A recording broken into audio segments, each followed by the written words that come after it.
అయితే రవీంద్రనాథ్ గారు ఒక కేసు విషయంలో ఒక పర్సన్ రావడం జరిగింది మన ఆఫీస్‌కి. ఆఫీస్‌కొచ్చిన తర్వాత ఆ అబ్బాయికి, అమ్మాయికి విడాకులైపోయాయి. విడాకులైపోయిన తర్వాత ఆ అమ్మాయేమో హ్యాపీగా పెళ్లి చేసుకొని వెళ్ళిపోయింది. ఈయనేమో ₹1,00,00,000 దాకా ఆమెకి యాలిమనీ ఇచ్చాడు. ఆ ₹1,00,00,000 ఇచ్చిన తర్వాత ఆమె పెళ్లి చేసేసుకుంది. అయితే ఆమెకి పెళ్లయిపోయింది కాబట్టి ఈ ₹1,00,00,000 యాలిమనీని నేను మళ్ళీ తిరిగి పొందొచ్చా అని అడగడం జరిగింది. ఒకసారి అలిమనీ భర్త ఇచ్చేశాడా, భార్య రెండో మ్యారేజ్ చేసుకుందా, ఇంకంతే అయిపోయింది. అలిమనీ ఒక్క రూపీ కూడా వెనక్కి వచ్చే ప్రసక్తే లేదు.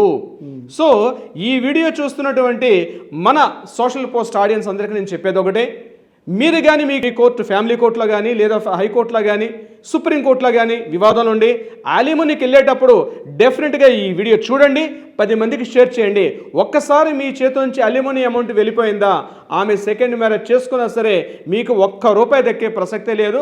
ఆ మ్యారేజ్ చేసుకుంటుంది, ఈ అమౌంట్ తీసుకుంటుంది, కొత్త భర్తతోటి హ్యాపీగా తన లైవ్లీవుడ్ హ్యాపీ జర్నీ చేసుకుంటూ పోతుంది.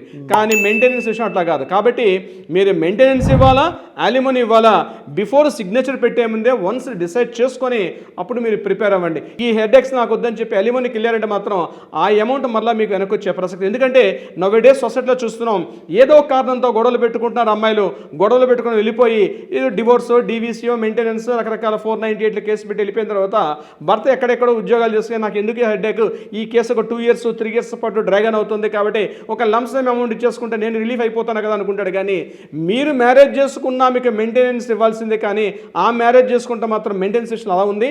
కానీ అలిమనీ ఒక్కసారి మీరు ఇచ్చేసారంటే మీకు మరలా ₹1 కూడా వెనక్కి వచ్చే ప్రసక్తి లేదు.